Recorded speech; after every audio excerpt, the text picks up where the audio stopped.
as authorities race to identify the 50 people killed in the Christchurch massacre so that their families can bury them in accordance with Muslim tradition. The staggering death toll climbing on Saturday after New Zealand police discovered another body when removing the other 49 victims' bodies from the Al-Nur mosque where most of those victims were killed. 50 others were wounded in the shootings. 34 remain in Christchurch Hospital, including 12 in intensive care, with a 4-year-old girl among those in critical condition. 2 days after the shootings, 28-year-old Brenton Tarrant appears to be the only person in custody that's been linked to the attack. New Zealand Prime Minister Jacinda Ardern wearing a headscarf in solidarity with the Muslim community, embracing mourners at the Kilburnie Mosque in Wellington.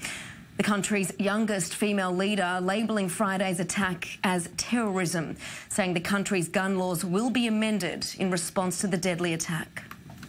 We cannot be deterred from the work that we need to do on our gun laws in New Zealand. They need to change, regardless of what activity may or may not have happened with gun retailers. They will change.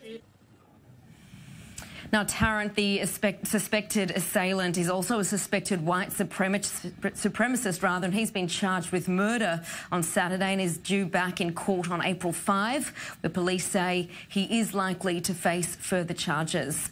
Let's turn to our panel. Bianca, we'll start with you. We heard from Prime Minister Arden there saying that gun laws will be amended. How strict are gun laws in New Zealand now?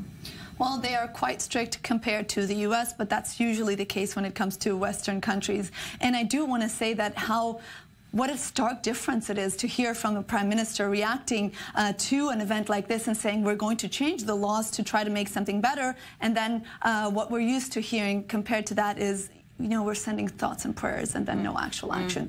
But as it is right now in New Zealand, it is not that difficult to get a gun. You just have to pass a course, pass a background test, and then you can go and buy one. There are a few limitations on handguns and specific rifles, but at the end of the day, the criticism that's been around it is that the focus is a lot on getting the license. And once you actually have the license, there are a lot of loopholes and a few loopholes where you can actually have guns and not register them. So at the end of the day, there's not that much control with it. And that's what we're seeing is going to be changed here. Right. And it goes in accordance to study upon study that says that when people have less guns, there are less incidents. And he wasn't on any kind of intelligence watch list either. He wasn't being looked at either. Australia, we know, though, did this too after the Port Arthur massacre in 1996. It changed its gun laws. There has not been a mass shooting since that day. It is often looked to and compared a lot to the success of that change in policy when we see mass shooting after mass shooting in the United States. It seems that down under, they're happy to make real changes to these laws and less so elsewhere. Well, we are getting into national stereotypes here. Some people are hardworking, others are considered lazy, some are stingy, some are generous. And one cannot really generalize about 23 million people or 7 million people. But one can say that there are political cultures. There are nations where you don't get violent. Sometimes there are more suicides there. Sometimes you see other expressions of people being sad or remorseful. But in this particular case, there are also the laws of supply and demand. In Israel, for instance, sometimes you hear about soldiers serving in armories, selling weapons, of course, as outlaws, to either criminals or terrorists. So people who want to commit a massacre will get their gun.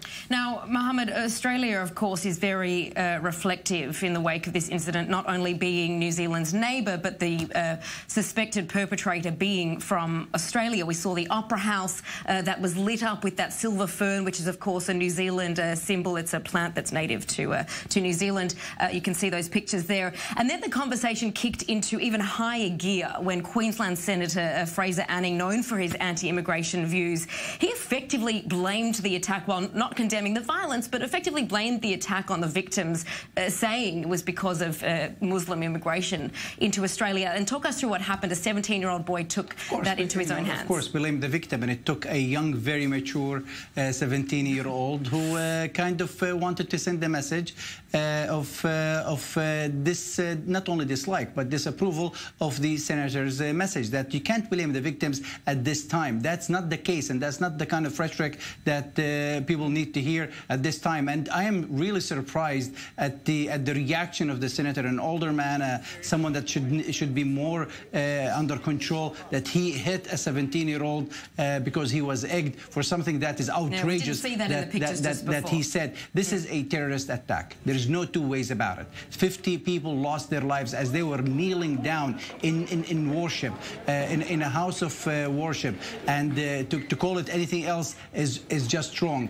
And this is the kind of rhetoric that Australians have lived with, unfortunately, for many years. And let's just look at some of the things that Australia had to deal with just in recent years. They have been involved in the war on terror after 2001, when the U.S. went into Iraq, or after the September attacks. They went into Afghanistan. 2003 went into Iraq. And what do you hear always on TV?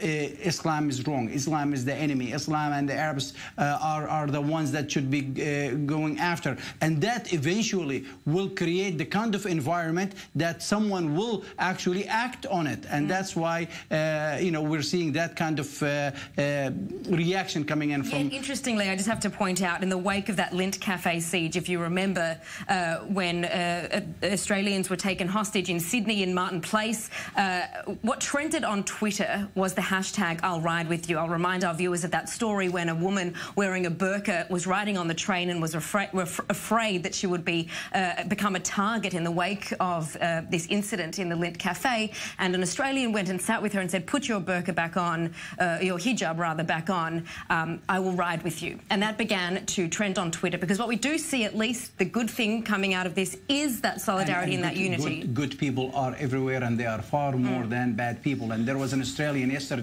who put a sign, who wrote a sign and went and stood in front of a mosque saying, you go pray and I'll stand here to protect you.